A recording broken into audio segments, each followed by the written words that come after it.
Graça e paz, querido irmão, amigo, chegando aqui para mais um momento, Café e Palavra. É um privilégio estar aqui todas as manhãs para comunicar a você a palavra de Deus.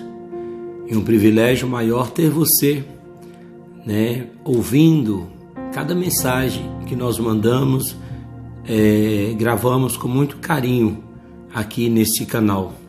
Se você não é inscrito ainda, eu peço que você se inscreva em nosso canal, curta, compartilhe, deixe seu like aí, assim você estará nos ajudando a alcançar um número maior de pessoas para que esse evangelho do reino ele possa estar sendo difundido, aos quatro cantos da terra.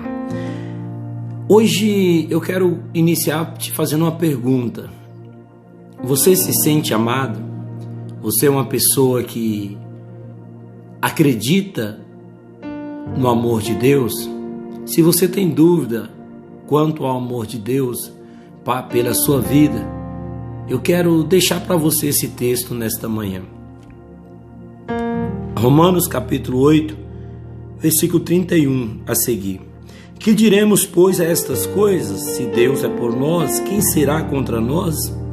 Aquele que nem mesmo a seu próprio filho poupou, antes o entregou por todos nós, como não nos dará também com ele todas as coisas?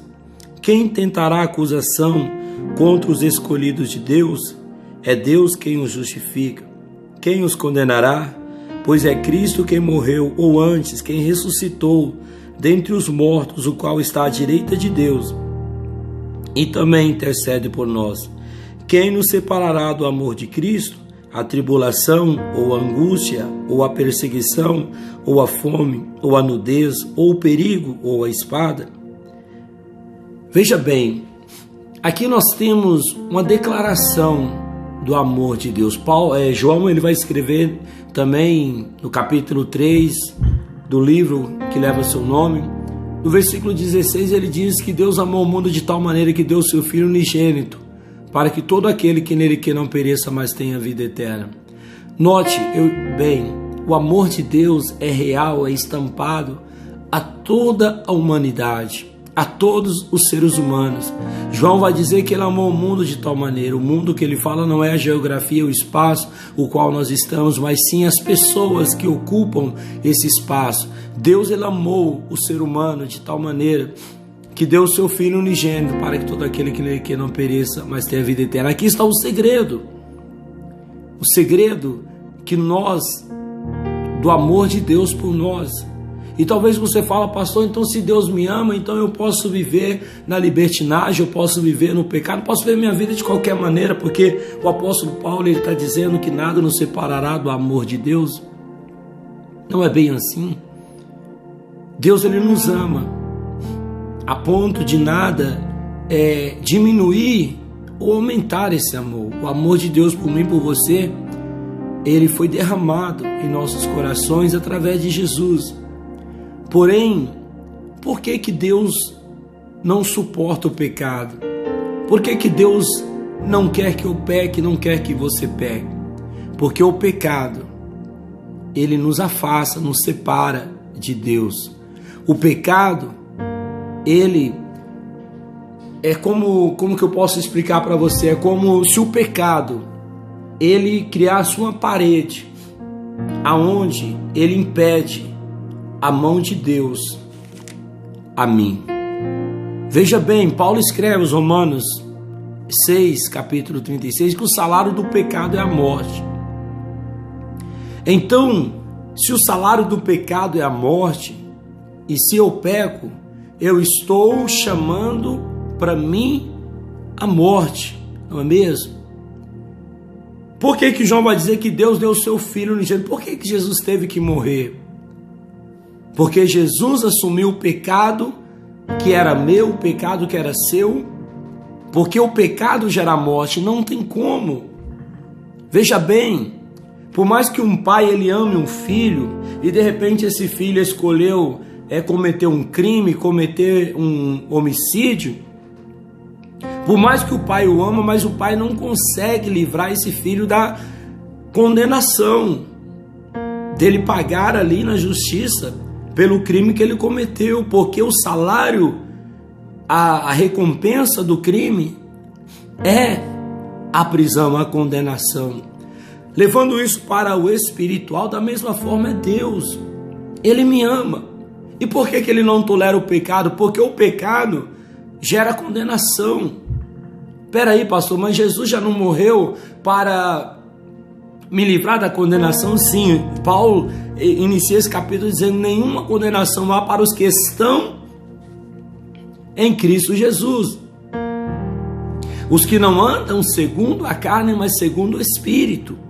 Nenhuma condenação há para aqueles que abandonaram a vida de pecado, para andar trilhar uma vida de santidade com Jesus.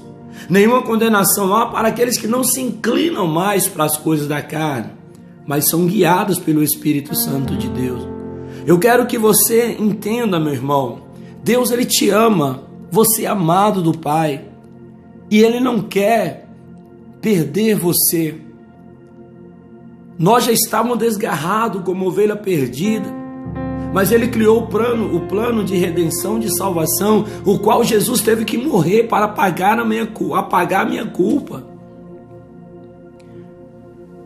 Mas é somente aqueles que estão em Cristo Jesus, que andam segundo o Espírito Santo de Deus. Nós precisamos absorver. O amor de Deus não é um cheque em branco para mim pecar, não.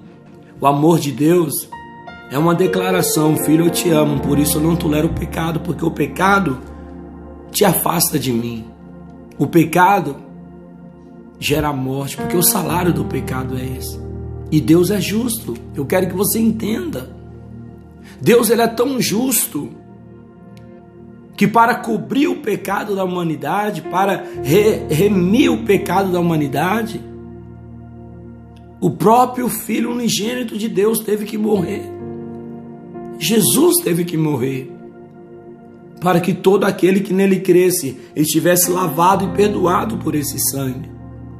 Então eu quero que você entenda esse amor, entenda essa graça, uma graça,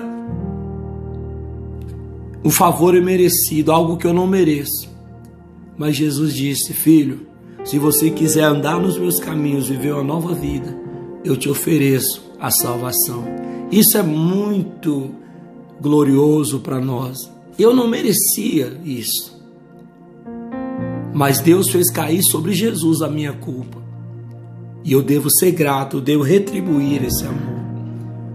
Então, meu irmão, não duvide do amor de Deus, não duvide da misericórdia e da proteção de Deus. Como Paulo diz: quem nos separará do amor de Cristo? A tribulação ou a angústia, a perseguição ou a fome, ou a nudez ou o perigo ou a espada? Nada poderá nos separar do amor de Deus que está em Cristo Jesus. Porque se Deus é por nós, quem será contra nós, não é mesmo? Eu deixo a voz esta palavra nesta manhã. Que Deus possa abençoar a sua vida, que Deus possa abençoar seu dia, e que você reflita nesse amor e faça por onde agradecer a Deus por tamanho amor. Fico por aqui, deixo-vos meu abraço, que o Senhor vos abençoe. Até nosso próximo encontro, se o Senhor nos permitir. Fique na paz.